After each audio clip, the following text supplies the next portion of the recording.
osazobheka i-index ukuthi incwadi ethize kambe itholakalapi kungcono abantu basuke emahlale incwadi uGenesis 2 uverse 1 to 3 ungivulele yona kube incwadi leyo ozobe uyivulile esizokhuluma ngayo bese kuba incwadi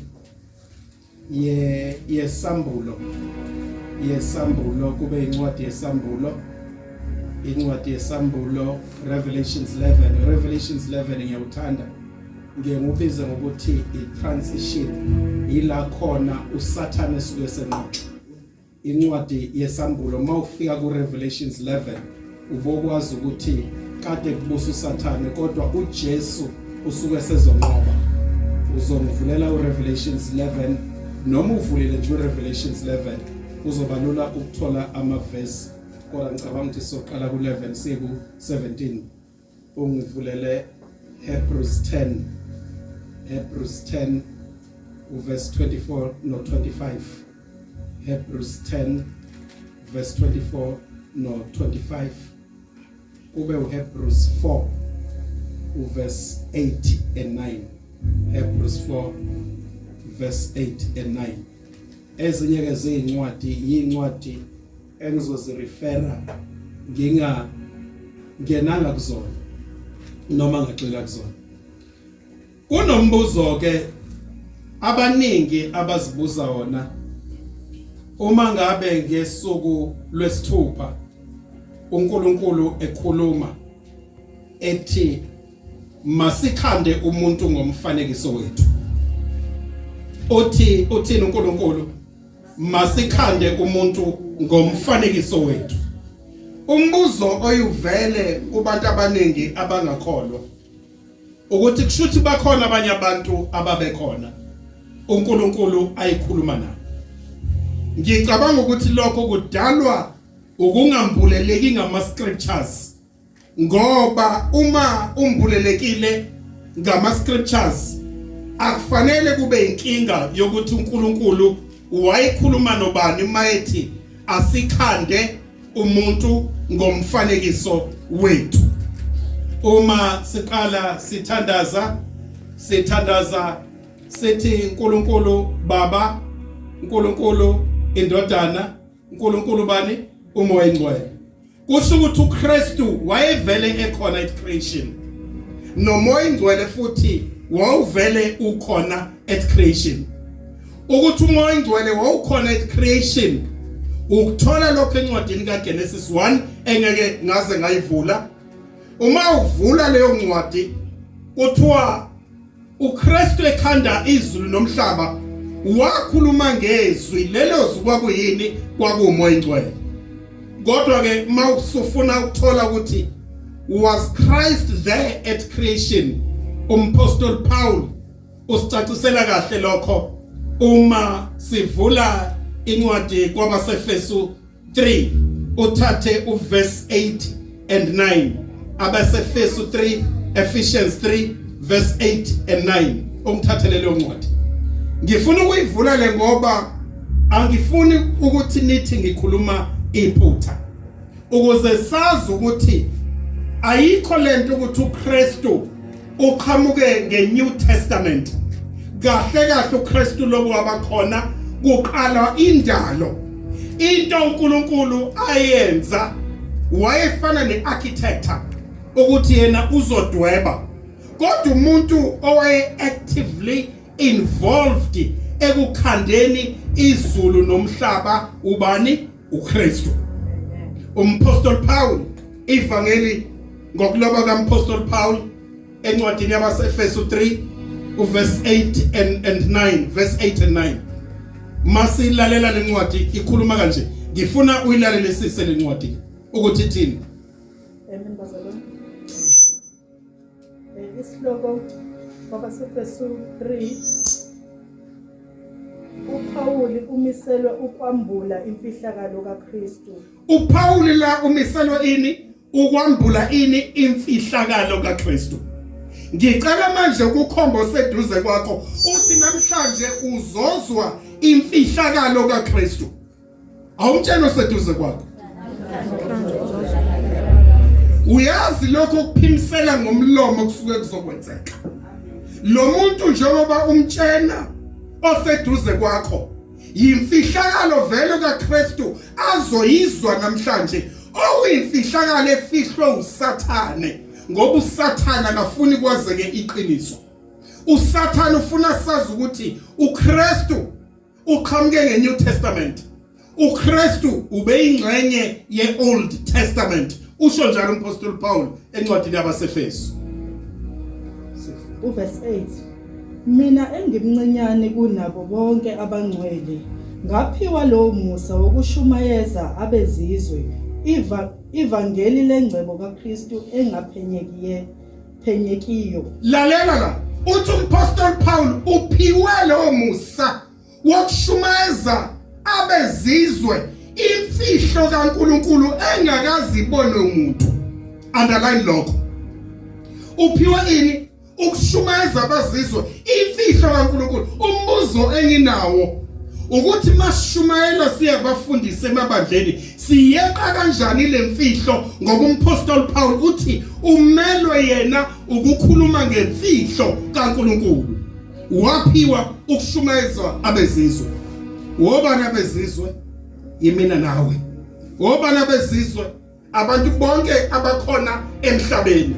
Uma kukhulunywa ngabazizwe lana uMpostoli Paul defeater nale logic yokuthi uKristu wayemjuda ngakho inkolo yamaKristu iyamaJuda.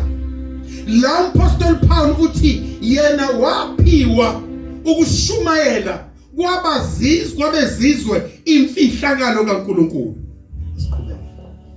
Nokubakhanyisela ukuthi luyini uhlelo lwemfihlakalo ebifihliwe kwaphakade kuNkulunkulu owadala izinto zonke. uNkulunkulu onjani? Owadala izinto zonke. Ukuze imibuso nabanamandla emazulwini baziswe manje ngebandla. Qhubeka. Ukuhlakanipha okuninginingi kukaNkulunkulu.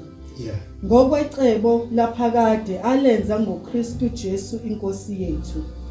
Okungaye sinesibindi ukungena ngokwethemba ngokukholwa nguye. Akusho ukuthi uma uNkulunkulu edala izulu nomhlaba walidala ngobani? NgoKristu. Uyazi iBhayibheli lesizulu liba inkinga kwesinye isikhathi ngoba i-interpretation ozoyithola eBhayibhelini lesilungu iba distorted. Uma uvula iBhayibheli lesilungu Ephesians 3 verse 9 ithi yona he created heaven and earth through Christ. Okusho ukuthi uKristu ubekuphi? Wayekhona ekukhandekeni kwezulu nomhlaba. Hallelujah. Amen. uKristu wayekhona ekhandekeni kwezulu nomhlaba. Nomoya ingcwele wayekhona ekhandekeni kwezulu nomhlaba. Uma uKristu wayekhona ekhandekeni kwezulu nomhlaba, uKristu ufika nini azoba isimo somuntu emhlabeni? uKristu uthe mayehliselwe emhlabeni uSathane wayesevele khona ngoba uSathane ubeyirebel waxoshwa ezulwini. Angizi ukuyivula leyo ncwadi. Uma exoshwa ezulwini uSathane into yokuqala ayenza before Christ, sikhuluma ngeminyaka esingayidocument ukuthi kwenzeka ngamuphi unyaka. eEgypt ubeka uNkulunkulu welanga obizwa ukuthi uRa. eBabylon ubeka uNkulunkulu welanga obizwa ukuthi uBelmadura. eGreek ubeka uNkulunkulu welanga obizwa ukuthi uHelios aphinda azobeka uApollo. Kuthi eRome ubeka uNkulunkulu welanga obizwa ukuthi uSaul. Ngesikhathi uKristu efika emhlabeni, labo uNkulunkulu belanga abantu ababephila ngaleso sikhathi base bevele sebekhonza icreation ilanga bengakhonzi the creator. Yingani kwenzeka lokho? Yingoba uSathane uzonda uKristu. Hallelujah. Amen. uSathane mayizolwa nesabatha. uSathane uzonda uKristu. Kahle leli sabatha leli alikhandwanga ngemiyalelo eyishumi. Imiyalelo eyishumi verse 4 uyi-reminder, khumbula usuku lwesabatha ulingcwelise. Izinsuku ezisithupha uyawenza yonke imisebenzi yakho, kepha usuku lwesikhombisa luyisabatha likaJehova uNkulunkulu wakho. Ma ufuna ukuthola ukuthi lolu suku lengcweliswe nini, thatha incwadi kaGenesis 2, uExodus ulandela kamuva, uGenesis 2 verse 1, 2 and 3.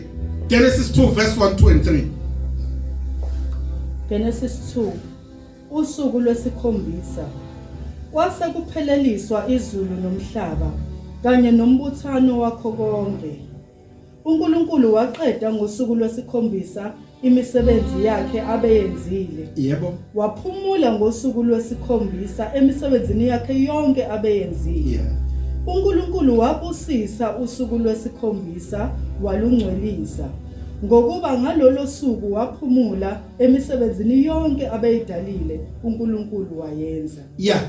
uNkulunkulu mayisenze konke, edala izulu nomhlaba, wadala nomuntu. Mayimdala umuntu mdala ngesuku lwesithupha. Mayimdala ngosuku lwesithupha, ngosuku lwesikhombisa useyalibusisa, ulufaka the stamp of authority. Uma ukhuluma ngeSouth Africa kunestamp sakhona okuthiwa icoat of arms. Uma uzokhuluma ngeyikole noma ingani kuzoba nestamp sakhona esala ngifundisa khona esase Hillgrove, ngeke sifane nesase Riverdale, futhi ngeke sifane nesase Nkukwini. That's the stamp of authority. uNkulunkulu lolu suku uyalibusisa futhi uyalingcwelisa. Kahle kuExodus sekuyi-reminder, makukhulunywa ngemiyalelo eyishumi use-reminder abantu ukuthi abakhumbule usuku lwesikhombisa, luyi-reminder. Athi uHezekiel 20 verse 12 athi mayikhuluma kwinciko kaNkulunkulu enhle, athi nginikile amasabatha wonke ukuze ngawo ngenze njani, nginingcwelise. Kahle lolu suku kusho ukuthi lubusisekile ngoba linobungcwele. uSathane uzonda isabatha ngoba uzonda ukuthi wena uthole ubungcwele. Hallelujah. Yingakho waqala waconfuse abantu. Kahle ngikhulume ngoNkulunkulu abane belanga ababekwa uSathane emaxoshe ezulwini, ngoba uSathane wayirebel. Labo uNkulunkulu abane akasibheki ira okuzalwe ngayo iNkosi uJesu Kristu. Ngolunye usuku mangivula incwadi yesiprofeto sika Daniel 2, ngiyongena ngijule ngize ngibeke the specific years ukuthi umbuso waseRome uqale nini ukubusa. Umbuso oqala obubusa umhlaba wonke kwakuwumbuso wakuphi? WaseGibhithe. Umbuso kuba umbuso waseBabylon. Umbuso waseBabylon walandelwa umbuso wani? WasePersia. Umbuso wasePersia walandelwa umbuso waseGreek. Umbuso wamaGreek walandelwa umbuso wani? WamaRoma. Kahle ngesikhathi uKristu ezalwa, umhlaba wonke ubuswa umbuso wamaRoma. Buyela emuva ukuthi ngithe imuphi uNkulunkulu owayesebekiwe ngaleso sikhathi. Kwase kubekwe ini? uNkulunkulu welanga obizwa ukuthi ubani? uSaul, owayevele ekhonzwa amaRoma. Abantu abashintshe usuku lokukhonza amaRoma ngoba befuna silandele uNkulunkulu, the creation not the creator. Usuku lesabatha uSathane uyalizonda ngoba uSathane waxabana noNkulunkulu, waxabana noKristu, waxabana noMoya Ngcwele.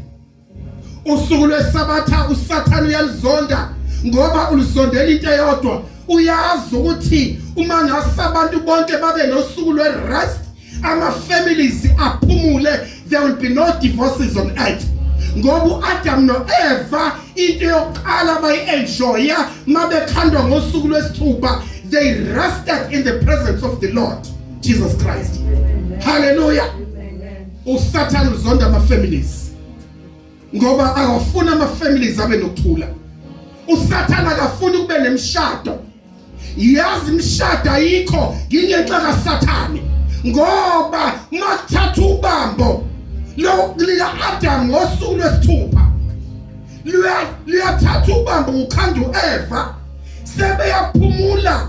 Into yokuqala bayenza baphumula ngosuku lwesikhombisa okuyisuku olungcwele lobusiswa uNkulunkulu. Umbuzo enginawo, why abafundisi mabebusisa imishado emngaka ake ngithi babusisa imishado e100, why ama divorce abe u99% kule mishado abayibusisile? Yingoba ama blessings asukile kulawa kaNkulunkulu. Usuku lweSabatha is the day for you to receive blessings. Usuku lokuthi uhlale wena nomndeni wakho ningenzi lutho. uSathane wayengakufuni lokho ngoba uSathane resisted i-authority kaNkulunkulu. Hallelujah. Amen. Ake nishayele umoya engcwele ihlobo. Lalela. Bazoqhubeka abantu baba marriage counselors, kube nama psychologists athazobuyisela imishado abantu mabexabana beyithandani noma besemendweni angeke kuze kulunge ngoba silahle the blessing of God. Usuku uNkulunkulu aliblessa laba abantu awucabanga uAdam noEva uzobabeka endaweni emnandi, wababeka epark ensimini yaseEden wathi abathandani. Hallelujah. Wathini? Wathi abathandani.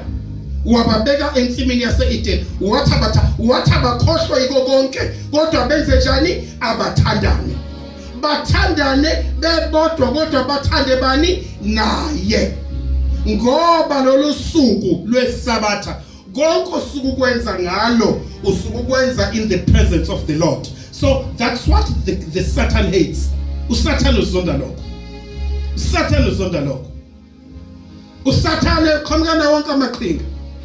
Uma eqhamuka namaqhinga uthi no usadingakala umthetho.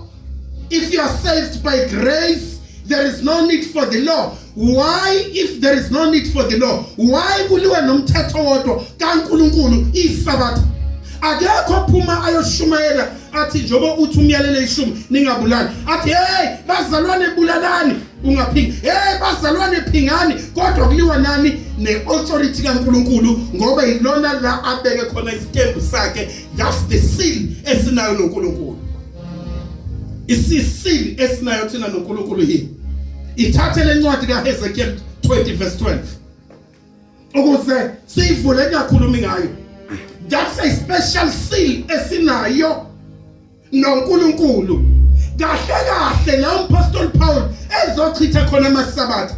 Abantu abafundi iBhayibheli ngoba bal-distorta, they pick and choose. Was not talking about this Sabbath. Akhona amaSabatha ku Leviticus 23, the day of atonement, amaSabatha emathathu. Kube nomkhosi owenziwa emva kweinsuku ezo7 kanye ngonyaka, amaSabatha amanye okwakuphuma khona imhlatshelo. Yila maSabatha achithwa kodwa likaze lichithwe iSabatha likaNkulunkulu. Kodwa mabezovula incwadi abafundisi bazokuvulela incwadi bathi lachithwa iSabatha. Nakho sefika lachithwa iSabatha. Hallelujah. Akukho lokho. Ezekiel 20 ukuphathwa kukaIsrayeli ngoNkulunkulu. Uverse 12. Ngabanika futhi amaSabatha ami abe yisibonakaliso phakathi kwami nabo ukuze bazi ukuthi nginguJehova obangcwelisayo. Nginika amaSabatha ami ukuba abe sivumelane phakathi kwami nani ukuze nazi ukuthi nginguJehova oningcwelisayo. Usho njalo uNkulunkulu ekhuluma ngenceku uHezekiya. Manje uSathane into angayifuni ukuthi uthole ubungcwele bukaNkulunkulu. Uzoqhamuka na wonke amaqhinga ukuze ubungcwele bukaNkulunkulu ungabutholi. Hallelujah. Ama blessings kaNkulunkulu ungawatholi. uSathane uzoqhamuka na wonke amaqhinga. Very strangely, uma umpostoli Paul ngoba uqashuna kakhulu encwadini yabaseRoma, ngena kulezi incwadi ezicashunwayo khona nenye lo owawa ebusuku. Hallelujah. Bathi kwasekushintsha usuku lokukhonza kwathiwa kukhonza ngesonto. Mawuyivula lo ncwadi ayisho njalo. Umpostoli Paul ekade eshumayele mina. Hallelujah. Inkonzo yaze yaba sebusuku. Kukhona wayehleli phezulu esitezi. Angazi wayelalele nayo makushunyayela. Wawa. Kahle lo ncwadi ikhuluma ngesimangaliso esenziwe umpostoli Paul. Mawuyifunda kahle ithi ngomso wayezovuka hambe. Uma uzoyifunda kahle ngomso kufanele scripturally ube ne definition yokuthi usuku luqala nini. Uma uya kuncwadini kaGenesis 5:7 ithi kwahlwa kwasa kwaba usuku lokuqala. Okusho ukuthi usuku luqala nini? Ngokuhlwa bese kuyasa kube usuku lokuqala. Okusho ukuthi wayezovuka contrary theni wayekhonza nabo. Wavuka wahamba umpostoli Paul. Akakwenzanga lokho. Wavuka wahamba. Bayivule enye abayivulayo elaphana encwadini yezenzo. Ikhuluma leyo ncwadi ukuthi mbabe ezoyithatha angeke sengene kuyona bangifuna ukudala iconfusion. Ubungivulele uGalatians 3 verse 21 to 24. Angifuna ukudala iconfusion. Le ncwadi abakhuluma ngayo encwadini yezenzo abathe usuku sekwathiwa sikhonze noma iluphi usuku cha le ncwadi ikhuluma uverse 6 wakhona ngokuzila ukudla ngoba abantu basebekhanda imithetho especific ukuthi kuzilwa nini njengoba bayitshena ukuthi abanye kuzilwa ngoJanuary kune 21 days day fast ngoJanuary. Umpostoli Paul wayichitha leyo nto ukuthi ukuzila ukudla ungalizila noma ingaluphi usuku. Akubalekile ukuthi ube ne specific day ngoba kwakuyimithetho yabantu. Galatians 3 verse 21 and 24. Umpostoli Paul eshumayela kwabaseGalatiya kade eshumayele kwabaseRoma. Galatians 3 umoya uyamukelwa ngokukholwa. Verse 21 Pho-ke umthetho uphambene nezithembiso zikaNkulunkulu na? Pho-ke umthetho uphambene nezithembiso zikaNkulunkulu na? Cha nakanye. Was this man so mad ukuthi wayezoba emphatic mayikhuluma nabaseGalatiya? Why kungathiwa was contradictor? Because there is no way la contradictor khona. Umthetho ayikhuluma ngawo umpostoli Paul encwadini zonke zabaseRoma ukhuluma ngokuthi uMose uNkulunkulu mayinikeza umthetho. uMose was given the power to have ordinances. Ama-ordinances imaphi ayiseshawo uMose. Imthetho kaMose muphi? Obulala ngenkemba wenze njani? Uyobulala ngenkemba. Kwakuphambene nomthetho kaNkulunkulu othi ungabulali. That's why uJesu Kristu makhono phingayo athi ongenasono akabe uqale kumkhanda ngamatshe ngoba umthetho omile uthini? Ungabulali.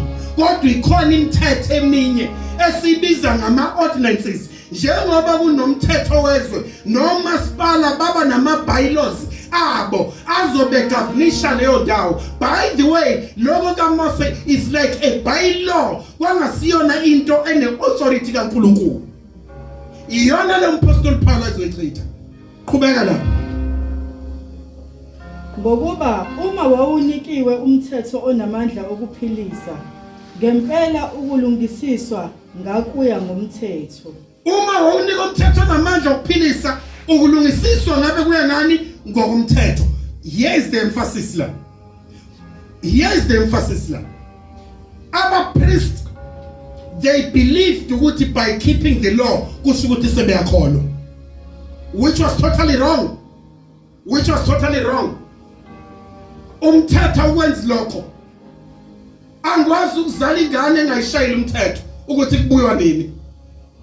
Angikwazi ukuba imanager emsebenzini ungabi namthetho. Angikwazi ukuba nebandla ungasilona lami ngoba leli ibandla likaNkulunkulu lingabi namthetho. Uyazi yini lemthetho lo? Exodus 20 abantu bewusaba. It gets too personal. it gets to interferisha nepleasure yethu nokujabula kwethu. Hallelujah. Awumtshela seduze kwakho usabela umthetho ukuthi it gets too personal. Hallelujah. It gets too personal. Uzophazamisa injabulo yakho. Umtshela ukuthi uzophazamisa injabulo yakho. Uzophazamisa ukugroove kwakho. Hallelujah. Uzophazamisa ukuthi wawungekho ebisheni bami, uzophazamisa lokho. Hallelujah. Uzophazamisani wawungekho ebisheni bami, uzoqeda yonke leyo nto leyo. It gets too personal. That's why abantu bengayifuni. Kodwa ngizobuyela lapha. Athatha lapha. Straight. Verse 22. Kepha umbhalo uvalele konke phansi kwesono, ukuze isithembiso ngokukholwa nguJesu Kristu siphiwe abakholwayo. Yebo. Umthetho ungumlayi uyisa kuKristu. Umthetho yini? Verse bani lawo? Verse 23. Verse 23. Umthetho yini? Ungumlayi oyisa kuphi? kuKristu. Lalela, ulawa yini wena ukuziye kuKristu? Hallelujah. Ufuna ukuhamba ukhohlakala busuthi uyikholwa usindisiwe. Hallelujah. Yiphi into elilayayo ngoba umthetho uyini? Umlayi okusabani kuKristu. Hamba nami. Kepha kungakafiki ukukholwa, sasigcinwa phansi komthetho. Yebo. Sivalelwe kuze kufike ukukholwa obekuza kwambulwa. Yebo. Njalo ke umthetho sewaba ngumyali wethu. Umthetho swaba yini? Umyali wethu wokusiyisa kuKristu. Yebo. Ukuze silungisiswe ngokukholwa. Umthetho umyali wethu wokusiyisa bani? kuKristu. Ukuze mase siKristu silungisiswe ngani? Ngokholwa. Hallelujah. Amen. Lalela. Uma kunjalo, yini ngangena enkonzweni lebafundisi? Phethe savano konkonko ngiyayikhetha inkosi. Hallelujah. Uthi ngiyayikhetha inkosi, udiyazela. Nebhodlela lakho ngiyayikhetha inkosi. Hallelujah. Yini ngoba umthetho uzokulungisisa ukuze usondelane noKristu. Mawususondelane noKristu uzobe usukhandwa ukuthi ube yikholwa. Awazi ukubeka eceleni ukuhlukanisa. Athi uKristu uma ungithanda gcina imiyalo yami. Kusho yena uKristu. Athi uma ningithanda gcina imiyalo yami. Ake ngiphume la. Ngiyala incwadi nama Revelations. Uyazi incwadi yesambulo. Ibhalwe 55 years. 55 to between 55 to 59 years after the resurrection of Christ. Ibhalwe towards the end of the first century. Christ resurrected ngo AD 31. uJohn mayizohliselwa lesibonakaliso. Wayesesiqhingini sasePatmos. Ngoba uNkulunkulu mayifuna ukukhuluma nawe, uyathatha akubeke ube wedwa. Akakhulumi nawe usesixukwini noma uphakathi kwabantu. Udinga uwedwa.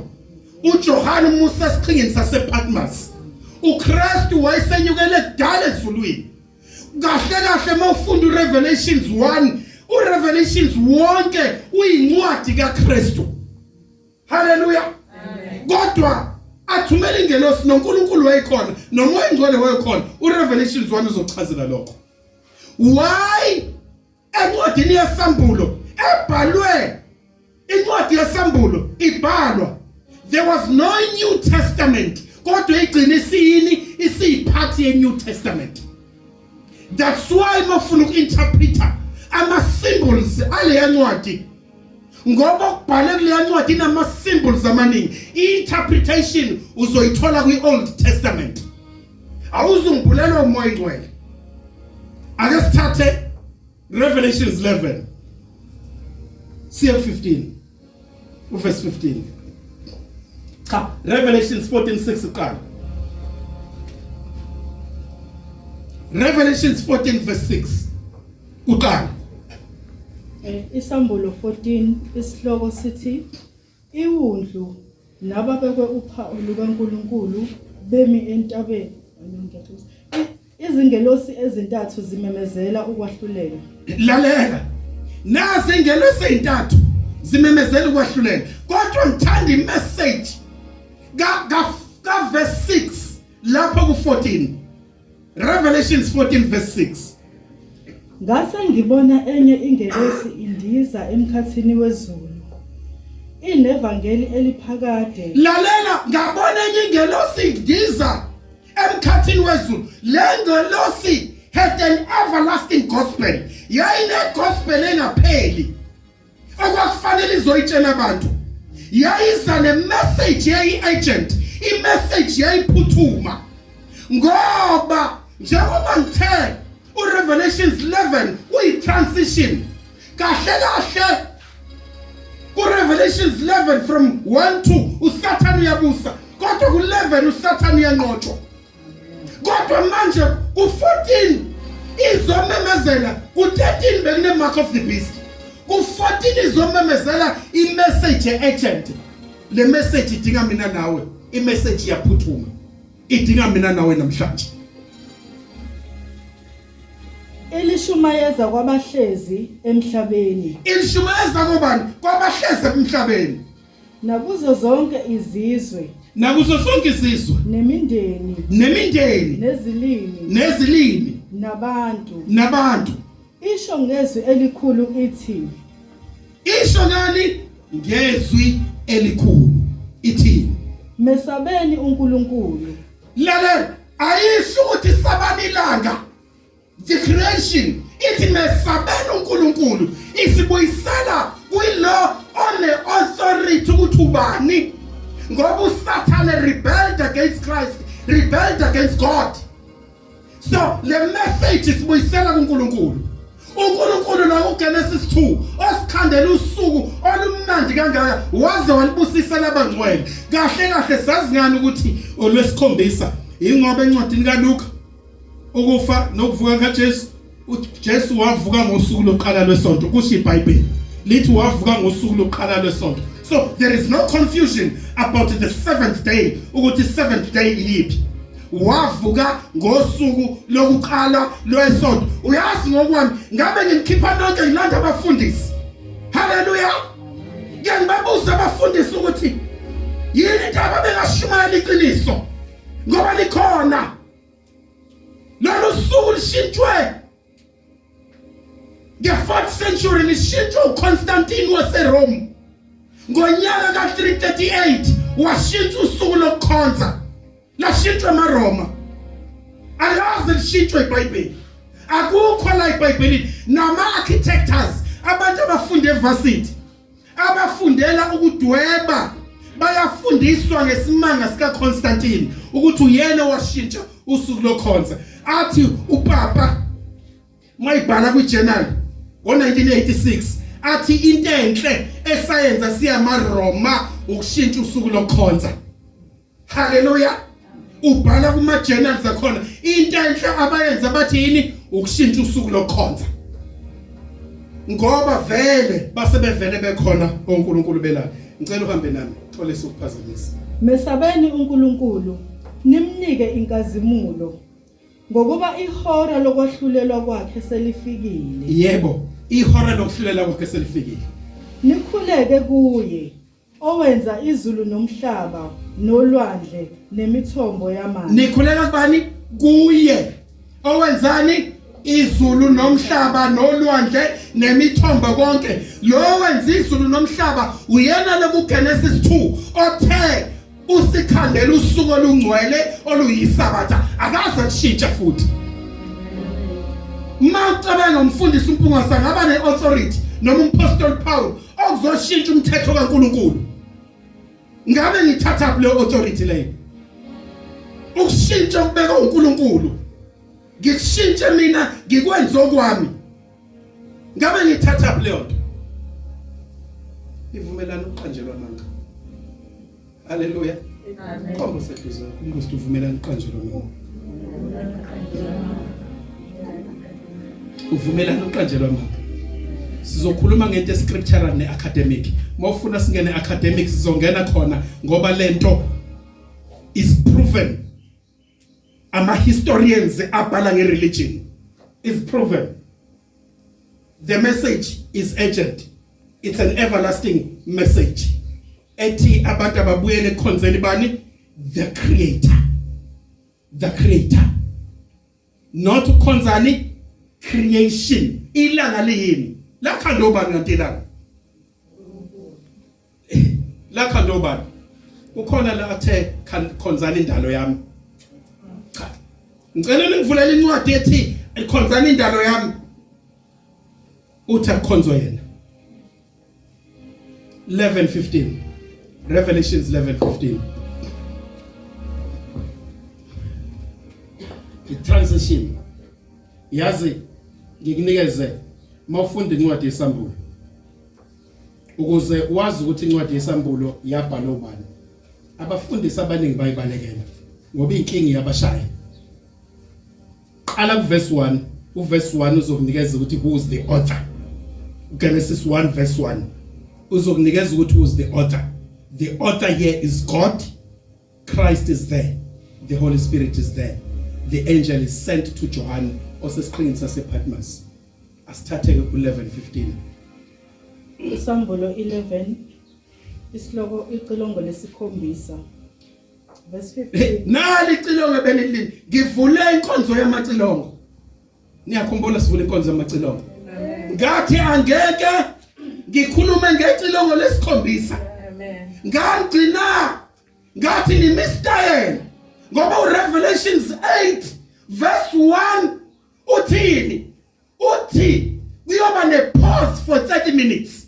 Hallelujah. Mase ngizokhala leli cilongo kuyoba ne-great pause for 30 minutes. Uyoma la uyobukhona. Hallelujah. Mawusahamba udansa ukuthi uphethele ngesandla sandla somusa uyoma njalo uthi sandla somusa. Amen. Hallelujah. Uyoma la uyobukhona. Hallelujah. Lizokhala lelo cilongo manje. Malikhala kuyoba ne-great pause ka 30 minutes. Uma drive imoto uyoshaya ukhiye. Univele ngabe isaduma.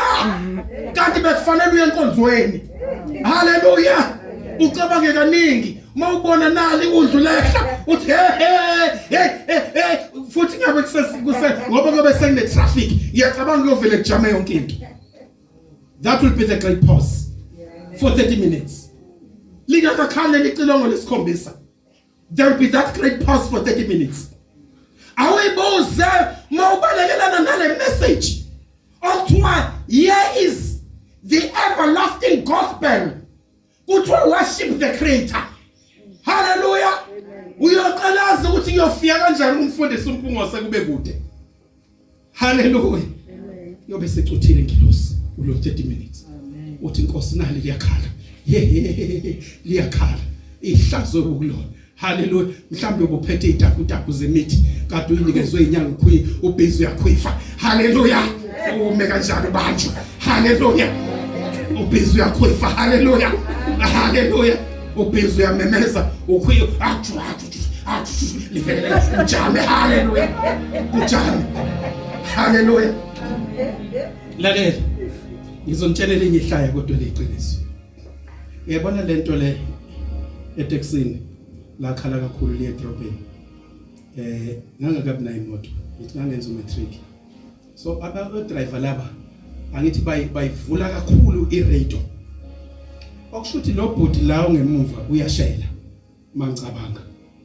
Athi yawazi ama cassette ayivela anqamuke isikhaleni. Manje computer ne sound uyamemeza. Kwezokala nje izwi thanda. Siqalaza nawe senamahlobo. Ngoba linqamuke ekhipha lelizwi ukuthi thanda. Hallelujah. Ubengalindele itshena ukuthi yena kusakhala umculo.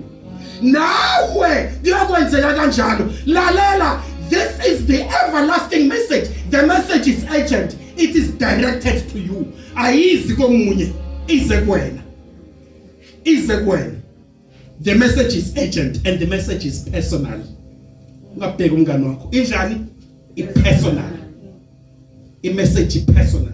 uNkulunkulu uzokhuluma nawe namhlanje. Uthumela i-message personal 11:15 sihamba nawe. Lalela. Iyangixaka lento ukuthi uJesu yini ezobuya akhulume lento uma kuthiwa walichitha isabatha. Ngoba uJesu lo Ingelosi yesikhombisa yayisibetha. Ingelosi yesikhombisa yayisishaya icilongo. Ha. unenhlanhla wona ngoba lekhala la. Hallelujah.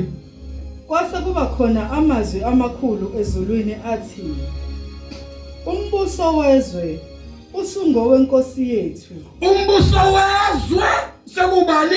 Sekuwonkosi yethu. Malikhala lelo cilongo. Bonke laba bantu okubahlonipha. Hallelujah. Uma ngabe ko DJ Tira uzobusathi uyadansa uthi I'm now taking over. Hallelujah. Hallelujah. Usathi dlala mshungisi uphethani uthi asena mshungisi la. I'm now taking over. Hallelujah. I'm now taking over my throne. Hallelujah. Hey, usahleli kulesongo masakho uyohlola. Sisathi sichitha amathamba. I'm now taking over. Uzophetha lo muntu. Hey, kazi ubani manje lelizwe selikhuluma. Hey, ubani? Yeah. Noka Kristu wayo. Yeah. Iyakubusa kuze kube phakade naphakade. Awuphinde kahle la. Umbuso wezwe usungowenkosi yethu. Umbuso wezwe sekungabani? Owenkosi yobani? Yethu. Noka Kristu wayo. Noka Kristu wayo. Iyakubusa kuze kube phakade naphakade. Iyakubusa kuze kube phakade naphakade. Namalunga angama24 ahlezi phambi kukaNkulunkulu ezihlalweni zawo zobukhosi. Lalela. Kunama 24 elders la. Lama 24 elders are represent all ethnic groups. Bonke izizwe zomhlaba. Makhulunywa ngama 24 elders na umelelekile lapho. Uyokumelelekile lapho. Kodwa mhlambe wena uyobukulenye indawo. Hallelujah. Engafuni ukisho. Thina sobe simelelekile. Singabahamba yothina kulomhlaba kepha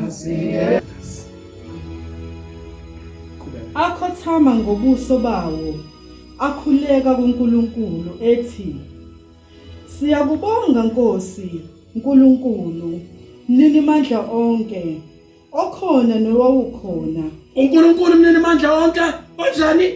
Okhona nowawukhona. Hallelujah. Okhona nowawukhona. Ngokuba uthabathe amandla akho amakhulu wabusa. Lamandla lawa azobuya. Hallelujah.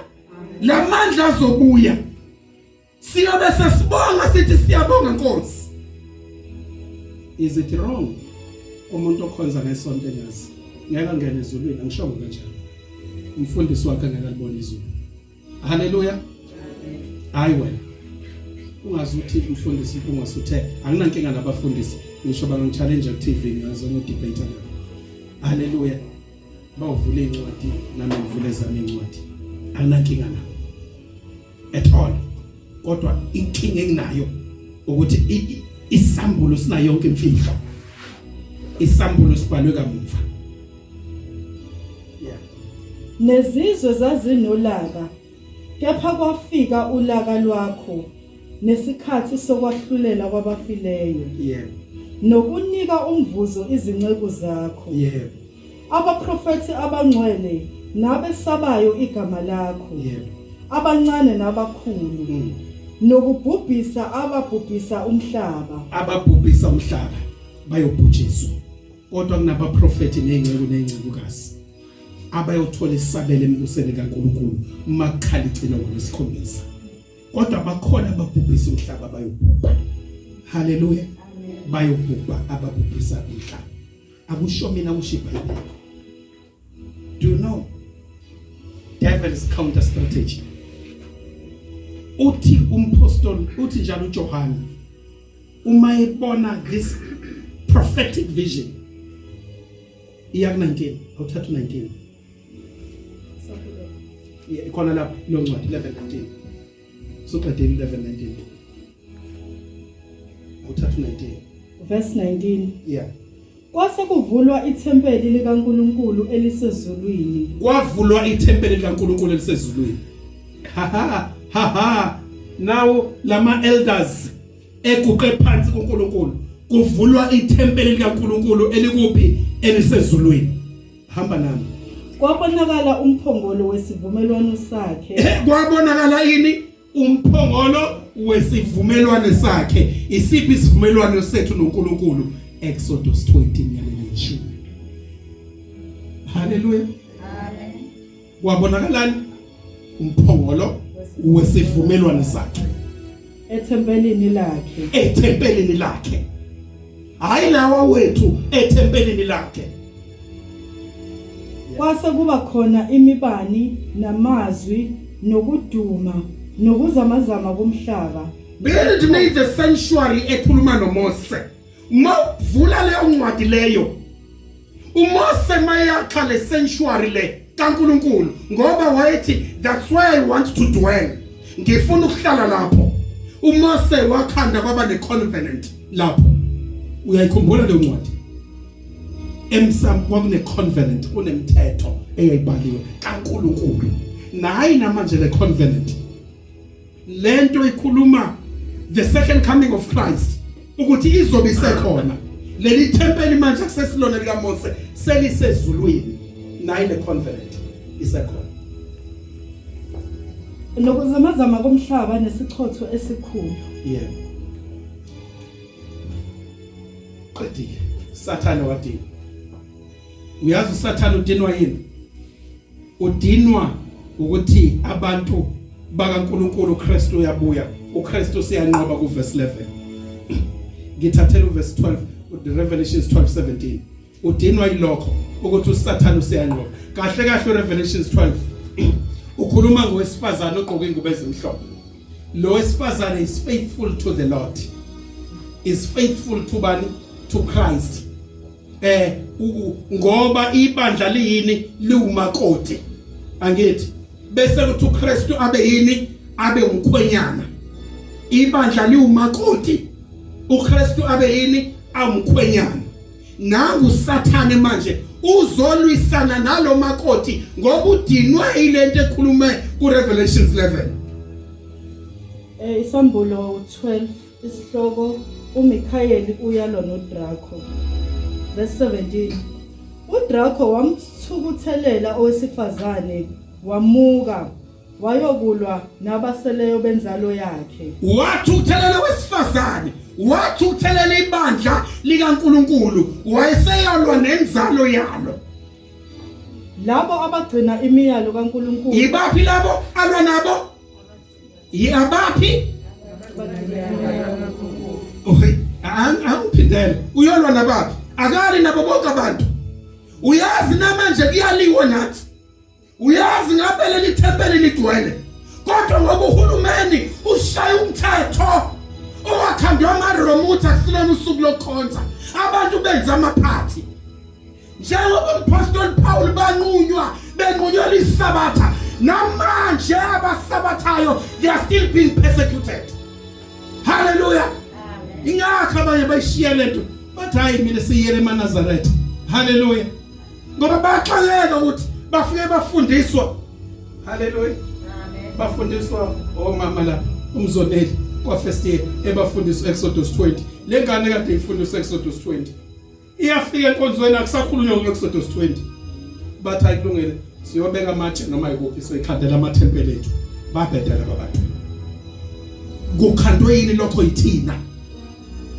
awuphindele uncwadi leyo ukuthi kuyobe kuliwa nabaphi wayokulwa nabaseleyo benzalo yakhe labo abagcina imiyalo kaNkuluNkulu naba nobufakazi bukaJesu bagcina imiyalo kaNkuluNkulu futhi banani banobufakazi ngoKristu bagcina ini imiyalo kaNkuluNkulu futhi banobufakazi ngoKristu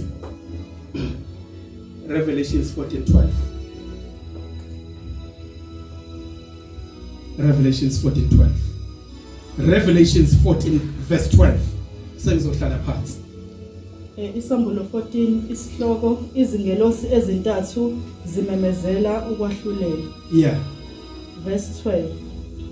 Nakho ukubekezela kwabangcwele abagcina imiyalo kaNkuluNkulu nokukholwa nguJesu. Nakho ukubekezela kwani kwabangcwele abagcina ini imiyalo kaNkuluNkulu bekholwa yini uKristu.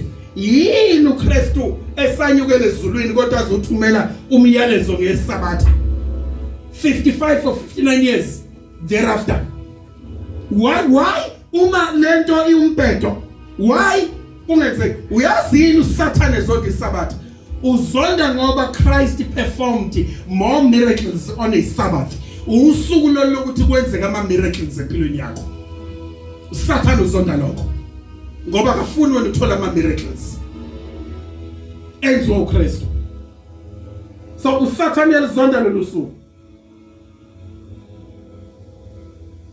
Bambalele lesingisi sengihlala phansi. 17 verse 1. Elesizulu vele thuke njalo. 17 verse 1. Hambe nami. Angithi ngikhuluma ngowesifazane onjani? Faithful kuNkulunkulu. Ngithe ugqokani? Ugqoke ini? Ingubo ezimhlophe. This one is faithful to Christ. Ugqoke ingubo ezimhlophe. Umuntu ofaithful kumkhwenyana, umuntu ogcina imithetho yasekhaya la bekelwe khona. Uma ngemama yasagcina imithetho yakwaMpungose. Hallelujah. Akuna 50-50. Yoshiyana ekhomana zakhe. Papa babe. Hallelujah. Ngoba uyobe ngasayigcina ini imithetho. Ngoba yonke indawo kunemthetho. Awukwazi ukuzala ingane ungayibekeli imithetho. Izenzele noma yini. Awukwazi. Akakwazi uNkulunkulu ukusithanda kangaka kodwa angasibekeli imithetho. Bese sithi uyabheda. Ngifuna ukuvulela. Akusho mina. Revelation 17 verse 1. Yeah. And there came one of the 7 angels, which had the 7 vials, and talked with me, saying unto me, Come hither, I will show unto thee the judgment of the great whore that sitteth. Lalela uthi woza ushingelosi ngizokhombisa ijudgment yalo wesifazane ongekho faithful, the great whore. Isho kanjalo. Khona le ngifuna siye That khona. sitteth upon many waters. Yebo, seated upon many waters. Seated upon many waters. What does that mean? Seated upon many waters. Intshumayelo yalo wesifazane iyona ntshumayelo esimukeleke njengentshumayelo eyiqiniso kodwa ibe yamanga. Amanzi angitahamba yonke indawo. Seated upon many waters. Yeah. With whom the kings of the earth have committed fornication. Ababusi bomhlaba sebehlangane naye babulala ukukholwa. They've committed fornication. And the inhabitants of the earth have been made drunk with wine of her fornication. Bonke abantu sebedakwa amanga intshumayelo engasilona iqiniso. So he carried me away in the spirit into the wilderness. Wangithatha wangisehlane. And I saw a woman sat upon a scarlet colored beast, Ngabona wesifazane owayehleli phezu kwesilo. full of names of blasphemy, having 7 heads and 10 horns. Wayinama 7 heads enamakhanda ayisikhombisa neimpondo engaki eziyishumi. Sabatha hlala phansi. Ngoba akafuni ukuthola ubungcwele bakhe. Awutshela soduze kwakho. uSathane akafuni ukuthola ubungcwele. Ngakho uSathane akafuni ukuthola umendo. uSathane akafuni ukuthola umendo. Awutholanga nje ngoba kwalahleka isibusiso ngeSabatha. Hallelujah. uSathane ufuna kudivorce abashadile ngoba uAdam noEva baresta usuku lokuqala baresta ngalo in the presence of the Lord kwakuyisabatha. Hallelujah. Awucabange park yase Eden kukhala inyoni kukhala nezimpophoma yonke indawo laba bebekwe khona. Hallelujah. Babebeke endaweni emnandi. Wafika uSathane ngoba wayesevele exoshiwe azobalika. Hallelujah. uSathane akalifuni isabatha ngoba uzonda uKristu. Ingakho uKristu ebuye zonqo. Uyabona incwadi yesambulo ithini? Isibuyisela the end time ukuthi kuyokwenzakalani. Ngiyabonga kakhulu. Bangcwele. Cela nishayele umoya.